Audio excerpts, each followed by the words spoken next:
Facebook. All right, just check out if you're live on Facebook.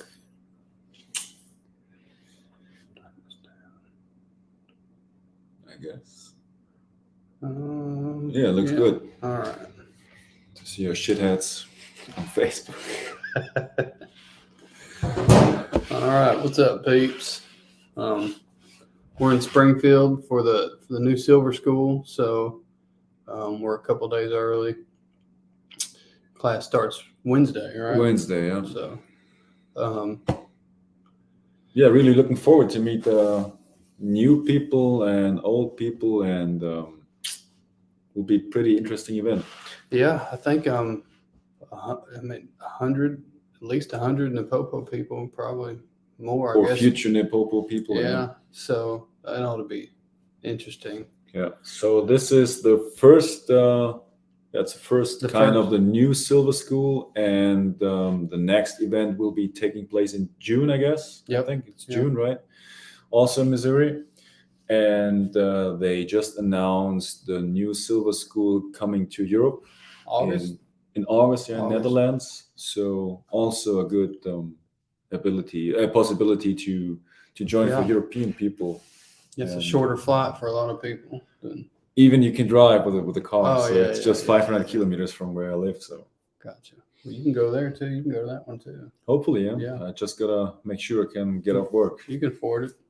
Hopefully.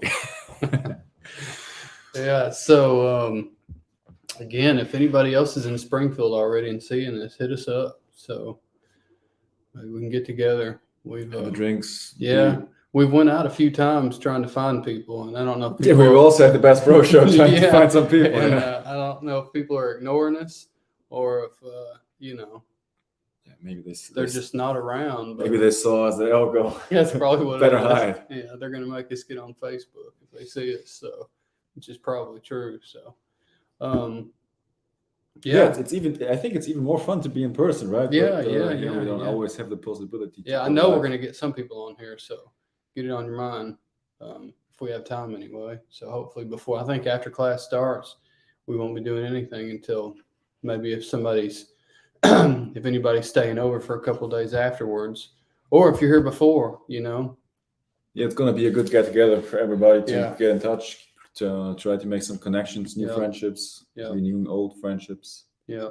So we may be stalking the Bass Pro, the lodge over there, try to catch some of y'all. If you don't respond to us and try to ignore us, we'll just come park outside the lodge. Just wait for the people. So, okay. All right. What time is it? Yeah, I think it's 5 minutes after. Yeah. So. Yeah. So today's topic, we were just shit talking before on the car ride, and what comes in our mind was the difference between negative reinforcement and the correction and aversives and activation stims, which does not mean has always to be coming from the e-collar. So it's also possible to do with just a leash and a flat collar. Yeah, anything, even just tactile commands, your hands, anything that adds pressure.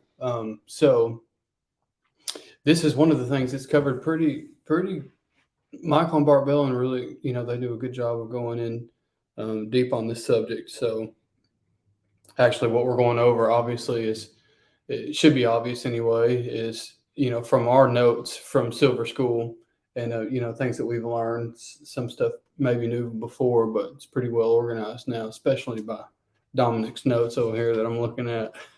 But so I guess we'll just start off with what most people already are familiar with is negative reinforcement. Yeah. So basically what is negative reinforcement for? It's to make the dog do, or to reinforce and to reward. So it means negative reinforcement. So we reinforce by taking away the small uncomfortable feeling or the small uncomfortable stim, or in general talking, it's the taking away the negative feeling from the reinforcement. And I think everybody's familiar with that. And the timing for applying negative reinforcement is before or in the same time as you give the dog the command or the cue to do the behavior. And that's very important for later when we talk about corrections. And what type of level or what intensity is used in negative reinforcement. So it's always important that the intensity is lower than the hope. So we must have a certain amount of hope. So the negative reinforcement must be lower. So it must be a lower negative feeling than the hope.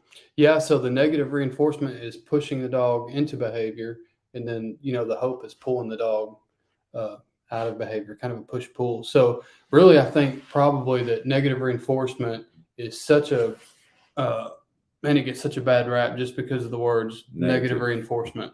And to really understand it, it's so simple that there's nothing bad about negative reinforcement. Negative doesn't mean bad. Negative means the subtraction or the taking away of the pressure. So if I want Dominic to move over and I put pressure on him, and when he moves, the pressure's taken away by his own accord. So that's negative reinforcement. And then let's just say I rewarded him after he complied with my pressure, then well, that's getting into NePoPo. Yeah. So that's a little further down the line. But it's really simple, and it can be that much pressure. There's nothing negative about that. So if I have a leash on him and I'm pulling him the other way, and I put pressure on him, and as soon as he leans toward me, the pressure's off by his. He did that himself. Again, negative reinforcement. And that's all negative reinforcement is. It's not doing causing harm. It's just exactly what it is. The behavior is reinforced when the pressure is taken away. That's the learning moment. So and also the problem is that a lot of people think that negative means a negative feeling, right? But negative and positive means a mathematical subtraction or addition. Yeah. So just think negative and positive, like minus and just Plus. The two ends of a battery. Negative and positive. So that's what we mean when we're talking about negative. So so always remember the purpose from negative reinforcement is to make the dog do or to reinforce the behavior by taking away the pressure.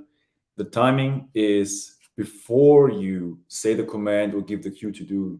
Let's say if you don't have it on command and you have a sign from your hand, it's basically the same. Yeah. So it must be before or at the same time, and always make sure that the pressure applied in negative reinforcement is lower than the hope, because otherwise it becomes maybe aversive or something. Yeah, just by the standards of classical conditioning, the timing is important on all of these: negative reinforcement, positive punishment, correction, aversive. Timing is paramount. If you put the timing at the same time or before the command, then it's negative reinforcement. Yeah, it's negative reinforcement because it classical conditioning, you take a known cue and then put your new cue before it, and then you get it takes on the new cue takes on the power or the meaning of the old cue. So if I say at the same time or whatever, if I push him, the pressure's on, and then the pressure is released, and then comes the reward, then the pressure, the hope being greater than the pressure, it forces it makes the pressure predict the reward. Yeah. So there's where your hope also has to be higher than the pressure or the reinforcement. So what's interesting about that is in comparison to a positive correction or positive punishment, which is basically the same, just another wording. A lot of people think that a correction has to be much higher than in intensity than the negative reinforcement. So basically they think that's negative reinforcement and that's a correction. Right. I mean, you can do it like this, but by definition, correction or positive punishment is just a difference between the negative reinforcement and the positive punishment or correction is just the timing. It's a timing issue. So like we said before, the pressure and negative reinforcement comes before or at the same time. Right. And the punishment or the correction comes after the disobedience from the dog or right from you, let's say. right. So go ahead. Yeah. Yeah. So let's say I tell you to move away. You don't move away. And I say move away, and then you move away. Right. So that's a correction. Right. Well, let's say move away and you move away. That's a negative reinforcement. Right. So yeah, I did it wrong because I did another intensity. Yeah, but, right. Well, but it again, it's classical conditioning. If for positive punishment or correction, if the behavior happens and then the correction happens after it, you're taking the punishment following it. The dog will connect the two. So that make an association very quickly between the behavior that caused the correction and then the correction that came. Yeah. So again, it's all timing. And there's also another purpose from a correction. So the correction or the positive punishment has the purpose to stop the bullshit or to stop the disobedience and make the dog do the one behavior that you asked him to do. Right. So that's also very important because later we come to another topic where that also be yeah, just so remember that it stops the dog from doing everything and brings him back into the one behavior that he's supposed to do. Yeah. So, and what's also pretty important is that the intensity or the level of intensity is always is also lower than the hope, because right. when the correction becomes higher than the hope in the dog, it will turn into an aversive. So the dog might never do that again. And that's not what the purpose of a correction right. should be for. Yeah. And your hope being higher always will, you want to keep your dog happy. You want to keep the behaviors looking good. You want to keep them flashy. You want to keep the dog always to want to train, right? With heart and soul. Yeah. Always on cue with heart and soul. And if your hope is lower, if your hope's low, tail's low. If your hope's high, your tail's going to be high. So just remember that.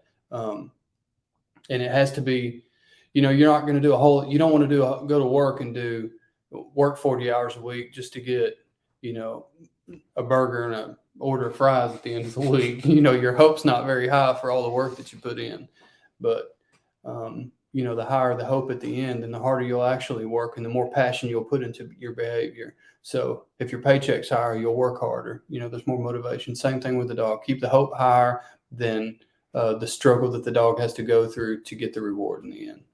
So that's why it's always important that you have a very high hope in the dog first before you add the negative reinforcement.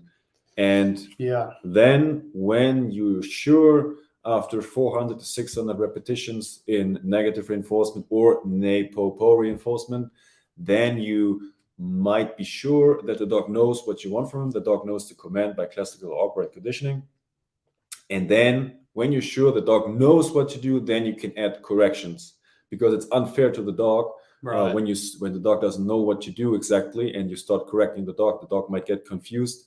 You lose your trust, you lose hope, and it comes a down spiral. Yeah. So we talked about that a little bit last week too, when we talked about being the dope dealer. So make sure your dog has passion, for the behavior before you start trying to reinforce that. So you're building the dog coming, the passion and the hope first. You have to. It has to be that way.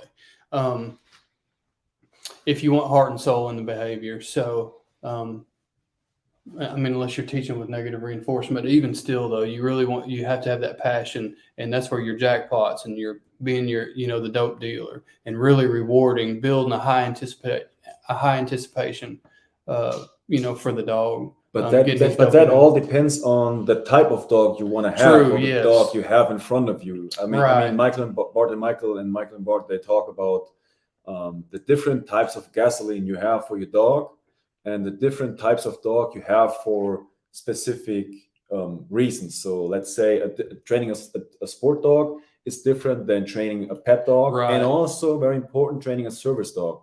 So you don't need a service dog always wagging with his tail and doing every behavior with heart and soul. Yeah. So these dogs have a job, and they have to do their job and not look too flashy and too waggling and fast around. So like for a negative reinforcement scenario, for example, if I'm teaching my dog a send away, an IGP, and he's let's just say it's a young dog, so we're just doing a 10-foot run to a clack clack. If my dog knows that clack clack brings the jackpot, whatever he wants, whether that's a sleeve or probably not a sleeve with a young dog, but let's just say a sleeve, a ball, or the whole bowl of kibble, that he's looking forward to. As soon as he knows that, and he'll go for the clack clack, knowing that he's going to get a big paycheck, it's real easy then to add the negative reinforcement to that. Whether it's an e-collar, or let's just say you have a slip lead around the dog, or a prong collar and just a couple little taps and then a release to the clack clack board. So now your prong, or a little pop on a leash, a little tug, something, whatever it is that your cue is, has now become your negative reinforcement. So I can tap 3 times or 4 times or just a little bit, and then release the dog, so the dog pretty quickly understands that when I'm tapping, that means the next thing that I'm going to tell him to do is to go to the clack clack. So it's tap, tap, tap, tap on the leash. And when the dog takes off toward the clack clack, the tapping goes away. Then he gets his reward. So that's your negative reinforcement. What you also can do with that is what you basically explained in the beginning is you can use a stim. It doesn't matter if it's from the e-collar, it's from the prong collar, it's from the flat collar, or even when you work with sticks, you can use that as an activation. Absolutely. So that means you give the dog the cue to go or to do something. It doesn't mean do that or this, do this or that. So it means just do something. So you can use your stim or that stim as an activator for the dog to go. And this is basically, I think it's easy to explain. So the timing is the same time like you give when you say you want a specific behavior, the same time as you give the command. Or when you're in free shaping, you just activate the dog to do something. So nothing specific. So you just say, hey, go and search for something that brings you the reward. And Gold School Bart said, from I think it was a treat and train. Yeah. And then, the puppy would go get the food out of the treat and train. As soon as the food was, the dog had eaten all the food, the dog turns around and then tap on the e-collar or whatever it is, whatever tool, and it's just a go to work signal. All right, back to work. The dog does something, and then boom, gets rewarded again. Yeah. So it's the same thing with with box feeding. If you're desensitizing into a box using, I wouldn't say activation, but you kind of do it all at once. But I'm going all the way back to negative reinforcement. So let's anything. You see it a lot in stick hits, like when you're training the stick hit. A dog on a bite is before the dog gets the bite. If you rattle a stick and then give the dog a bite, pretty soon the rattle of the stick means it's a cue to bite, or raising the stick is a cue to bite. So you know that video about Bart talking about how they cheat on him in trials? You know the video? I'm going to show you later. So basically, I can't remember 100%, but it's basically he said his dogs are not allowed to bite because in IGP, when the helper is raising the stick, that means for a dog to bite, and then you go and drive the dog with the stick hits.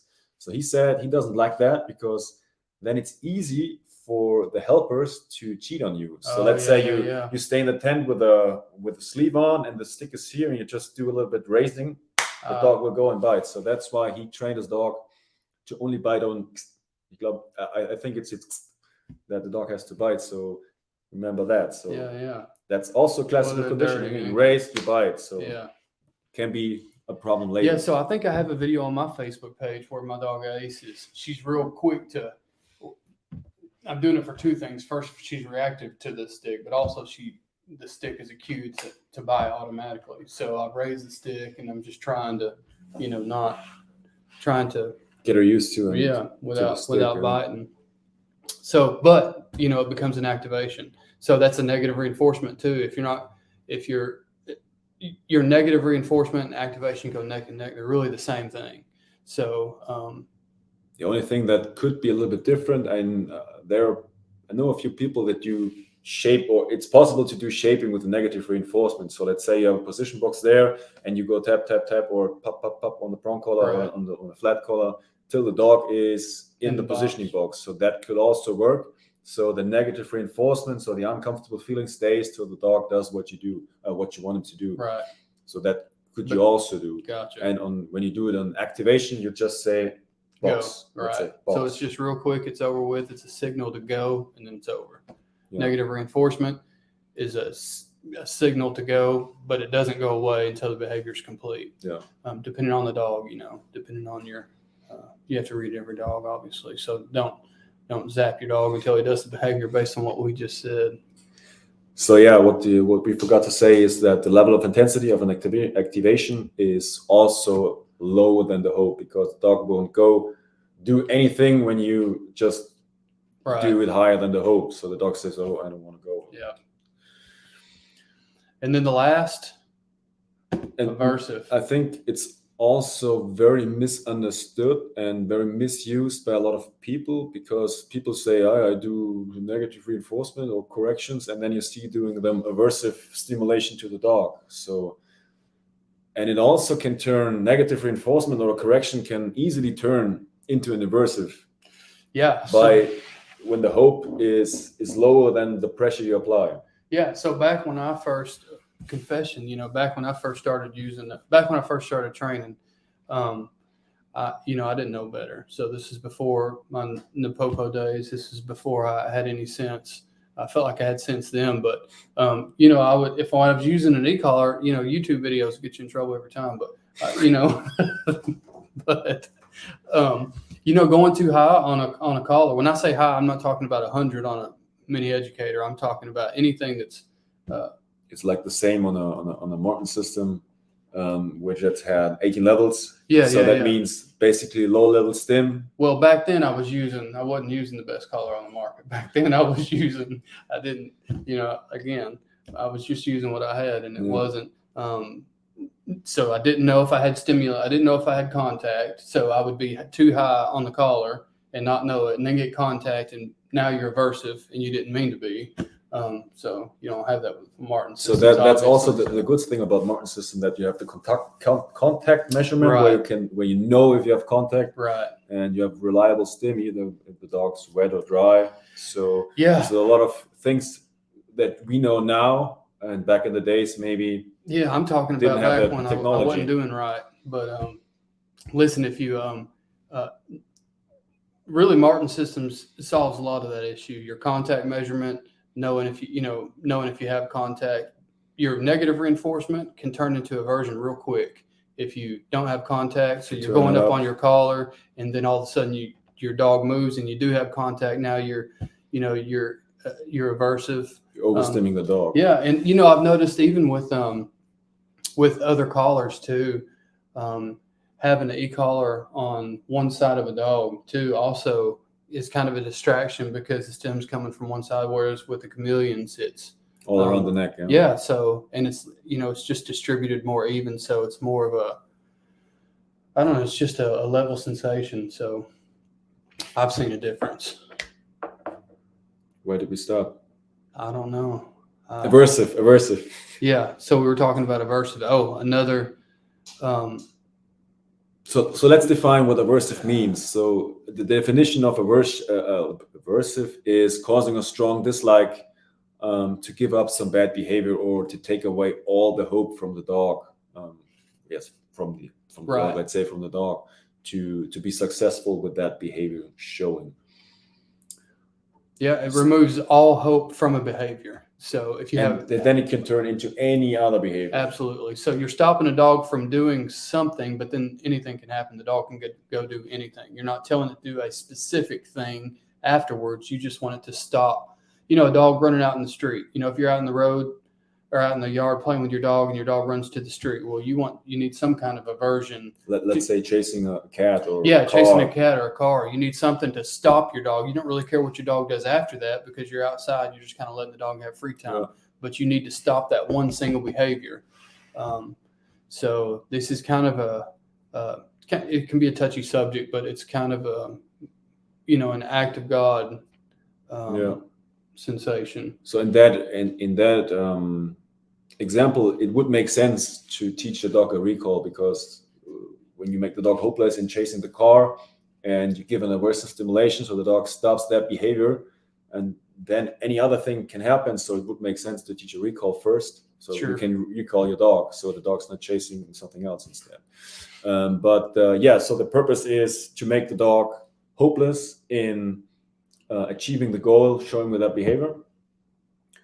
And it decreases the likelihood of the behavior to never happen again. So that's the purpose of an aversion.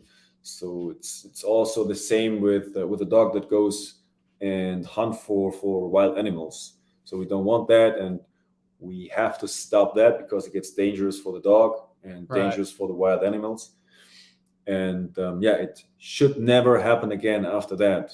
It's not possible every time, but that's the purpose of an aversion. Right, and your level of aversion has to be, and everything else that we talked about, you want your hope to be higher than your level of pressure. But with an aversion, with an act of God correction, I don't want to throw a correction in there, but I think you understand what I'm saying. You don't want any hope in the behavior. So you want, if whatever aversion you apply has to have more value, more negative value, if that's the right words, than the squirrel or the deer that's being chased or the car. So that must always be higher than the hope. Right. To give up that behavior. And like you said before, it's the act of God, and it has to happen immediately after the behavior starts. So has to be that connection. Yeah. Let's see. It's if there's any questions. Let's see if we have any questions. Just a quick thing that comes to my mind is what's very important is in the animal welfare law, there's written down that it's forbidden to, without valid reason, to inflict pain or make the dog suffer. But there are some valid reasons to that. So when we talk about aversives, maybe we come into that it's unnecessary, or it's not allowed to inflict pain to the dog. But the valid reason or the exceptions for inflicting pain or make the dog suffer is when the dog's biting a human being, or when you can save the life of an animal. No other valid reason, to add an aversive to a dog as far as the act of, or to add inflict pain. To inflict pain or suffering on the dog. If a dog is doing something that's gonna harm it, then you don't want to reach over and grab your dog's tail and pull your dog's tail so hard that it's going to break the tail because it's doing something you don't like. But if you're in a 6-story building and your dog goes to jump out the window, and you reach to grab his tail, that's going to be painful to the dog, but you're saving the dog's life. So, or you can't choke a dog to get it to stop biting a bone, or something that you can't inflict suffering to get the dog to stop doing something that's trivial. But if a dog's biting somebody, then you can add whatever it's needed to the dog to save the person. Right. So I'm glad you brought that up. It's a good point, especially when we're talking about aversives, so that people can understand that the animal welfare law is there too. It's a good guideline. But what's also important to know is that pain or suffering is very subjective, and it's different from each individual. So some people say, when I do this, that hurts, and you would say, I can't feel anything. Right. So that's always subjective to the individual. Sorry. So do we have any questions in the comments about that? I think it's a very important topic to understand the differences, and a lot of people get that very, very wrong. So, and then misunderstandings happen. So that's here's a good example. I don't know who posted this, but said they had a spaniel that was always eating rubbish and ending up in the vet's office with stomach pumps and operations. We used aversives and no more trips to the vet. So good example, of a dog that potentially killing itself. Maybe eating rat poison or something. Right. Or something sharp in the rubbish, in the garbage. But I mean, there are also some other ways to train that. But when you got to do it now to stop the dog from eating that and maybe get hurt, that's also a way you can train that. I think I saw somewhere up question. Okay. what's the topic today, guys? Yeah, so we did it kind of like a little bit spontaneous. So we were not planning this. So therefore we had no event or anything. But yeah, we just were here together in person, and we thought, yeah, maybe we should do a live. And just I think this is a question. Take this one. Which one? Yes, yeah, this one. So negative reinforcement refers to removal, taking away, but the pressure used in negative reinforcement does indeed need to cause a negative feeling to the dog. Yes and no. So what does negative mean? So it means we have to do something that annoys, let's say annoys the dog, because and yes, that's correct. So the intensity of the negative reinforcement must be what is it called? So it must be, let's say, annoying for the dog. So he wants to turn it off. An unpleasant feeling. An unpleasant, yeah, that's what I'm searching for. So it must be a slightly unpleasant feeling for the dog. Yeah. So in other words, when we say unpleasant feeling, that means that you can't give the dog a pleasant feeling when he's doing something that, when you're trying to motivate him to do something, you have to, if you're pushing the dog into behavior, it has to be, we're not saying to be a punishable feeling or a painful feeling, but not pleasant. So an unpleasant feeling. So that's not pleasant. You know what I'm saying? It's not painful, but it's not pleasant either. So it just annoys me when he does that 10 times. I say, hey, what's wrong? Right. So that's an unpleasant feeling that the dog or the individual wants to turn off. Right. Same thing with, when you don't put your seatbelt on, it's not painful, but listen to that ding, ding, ding. It's unpleasant. You like my ding, ding, ding? But if you ask Ivan, then he would say, yeah. Another thing about the seatbelt. In the circle of reality is what we're talking about here. So hopefully that answers your question, if that was a question. Let's see. My bro Dominic, we're excited and waiting for you in Columbia. Dominic's got a the upcoming seminar in Dominic's July. got a seminar in Columbia coming up, South America. He's really going down there to meet cartels. This is a cover. So they warned me about going to the jungle or going into the border region. So cover story. I don't see anything else. It feels like they're cut off right here because they just kind of stopped. Here we go. I knew something was up.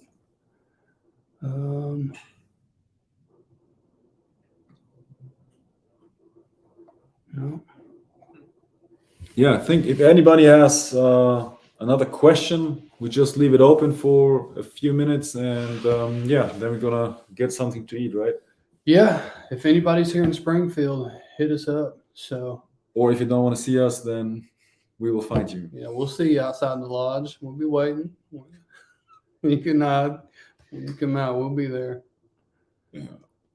So yeah, that's a topic you can talk for days, but I think if we just focus on the main things, that's very good. So could talk about why does a dog do, how does a dog do, but we will come up with that maybe in a different episode because it turns out to be too much for one episode. Right?